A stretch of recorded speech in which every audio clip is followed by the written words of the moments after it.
Here's more wrestling news for March 13th, 2023, and we're starting off today with AEW Revolution 2023, as at that event, MJF threw a drink into the face of a young fan, sparking a debate about whether the world champion had gone too far. Sure, MJF has been praised for his commitment to his heel work in the past, but many, even some of wrestling's most vile villains, believe that his actions were out of line. Speaking on the Cafe de Rene podcast, Jake Roberts, a man who once slapped Miss Elizabeth, spoke about MJF and how this isn't the only time he's crossed the line. He explained, "Anything when you do something to a fan is too much. Here's the thing, guys, the fans are the ones that make you. Don't say, hey, you fat f***ing There's no need for that. Number one, she probably is a fat and the kids beside her know mama's fat. She doesn't need to be reminded. Is she coming back? I doubt it, because the kids are crying. That guy made fun of my mama.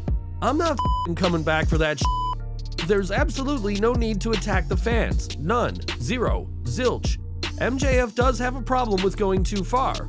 I think he just gets going and he just lets go. You can't let go. You gotta keep control of your While Revolution may have sparked the debate, it's hardly the first time MJF has taken his heel work out on the fans. And do you think the champ has gone too far? Or is this just part of being an effective heel?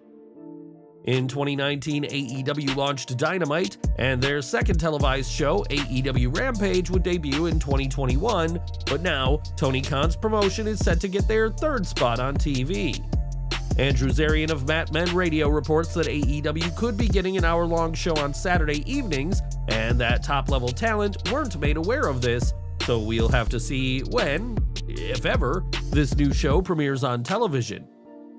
Over to WWE now, and it was at Survivor Series 2020 that The Undertaker had his final farewell, and Mark Calloway put his legendary character to rest. In his appearances for WWE since then, the former world champion is dressed as himself rather than the Phenom, and this week, he made it clear that his days of dressing up as the dead man are finished. Speaking to Ariel Helwani, The Undertaker addressed his appearance at the recent Raw is 30 event and made it clear he will not be donning the iconic hat and trench coat. He explained, "They had a different vision. They didn't even know that I was going to have the hat and coat. They totally thought I was coming out as old Undertaker. I was like, no, that's part of me and the storytelling, right? When I lifted the curtain and when I lifted it back and pulled it back, that's gone. It's gone now. I won't bring the hat and coat back out. No." While the Phenom did don his hat and coat during his Hall of Fame induction, that will be the last time that he does, and given his decades of servitude to wrestling, Mark Calloway has earned the right to wear what he wants.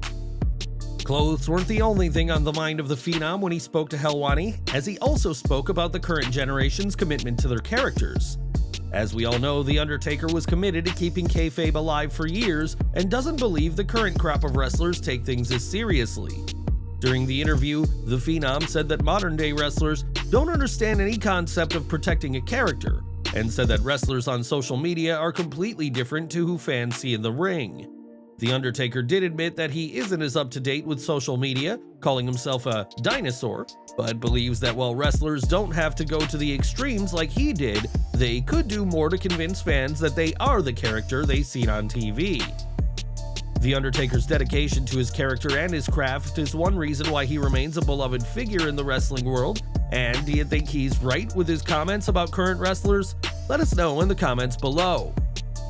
We've got some unfortunate news from the world of independent wrestling now, as 4 stars have been involved in a serious car accident. Absolute Intense Wrestling posted on their Twitter account to inform fans about the accident, stating that Dominic Guarini, Joshua Bishop, Derek Dillinger, and Marino Tenaglia were all involved in the crash. AEW added that while all 4 were in a really bad way after the crash, it now looks like they're going to be okay. Thankfully, nobody was killed by this crash, but this is still a highly scary situation, and we're sending our best to everyone who is involved in the unfortunate incident. This week, Jade Cargill will put both her AEW TBS Championship and her undefeated streak on the line against a mystery opponent in AEW's first televised event in Winnipeg. AEW already has a stacked show to make it a good first impression in Winnipeg, and one of Canada's favorite daughters may be the one to answer the call. Sean Ross Sapp of Fightful Select reports that Taya Valkyrie is a strong possibility to be Cargill's opponent, as she recently finished her time with Impact Wrestling. Sapp added that while Taya has been working in multiple promotions, she is currently not under any contract, meaning she is free to show on and challenge Cargill this week. The only thing we know for certain about Taya's future is that she has some dates she's committed to with MLW through next month, but if she's coming to AEW, it's likely that Tony Khan would work around those dates. The current AAA Reina de Reinas champion, a two-time Impact Knockouts Tag Team champion, and the longest reigning Knockouts champion of all time, Taya Valkyrie could pose a serious threat to Cargill, but we'll have to wait and see who shows up to AEW this week. Later this month, Rey Mysterio will be inducted into the WWE Hall of Fame, and Conan will be the one to induct the beloved wrestling veteran. Since the announcement, fans and wrestlers have praised Rey's career and accomplishments, and Drew McIntyre gave an extra special tribute to the masked legend at a WWE live event. At the event, McIntyre congratulated Rey, who said he deserves to be inducted 5 times, and said that Rey just seems to look younger and better every time they step into the ring. The Scottish Warrior went on to say that Rey deserves his own wing, and that the fans in attendance are lucky to be in his presence, and it's clear there's a lot of love between the two superstars. From Mexico to ECW to WCW and WWE, Rey Mysterio has won over fans in several promotions, and we are sure that McIntyre's tribute is shared by many more people around the world. When it comes to the debate over the greatest of all time, Dwayne "The Rock" Johnson's name is often thrown into the mix, and it's easy to see why. From being an exceptional athlete to his character work, the Brahma Bull excelled at all facets of being a wrestler, including his promos. Very few stars could match The Rock on the mic, but one person who is confident he could is Enzo Amore.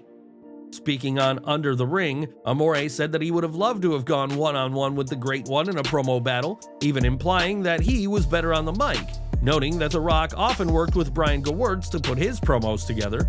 While Enzo considers himself the better talker, we doubt many people will share that belief, and though WWE is always eager to bring The Rock back, don't expect Amore, after making a scene in the crowd at Survivor Series 2018, to be brought back. More from AEW now, as in May 2021, the promotion hosted their first Blood and Guts match, but that bout is almost entirely remembered for the embarrassing ending.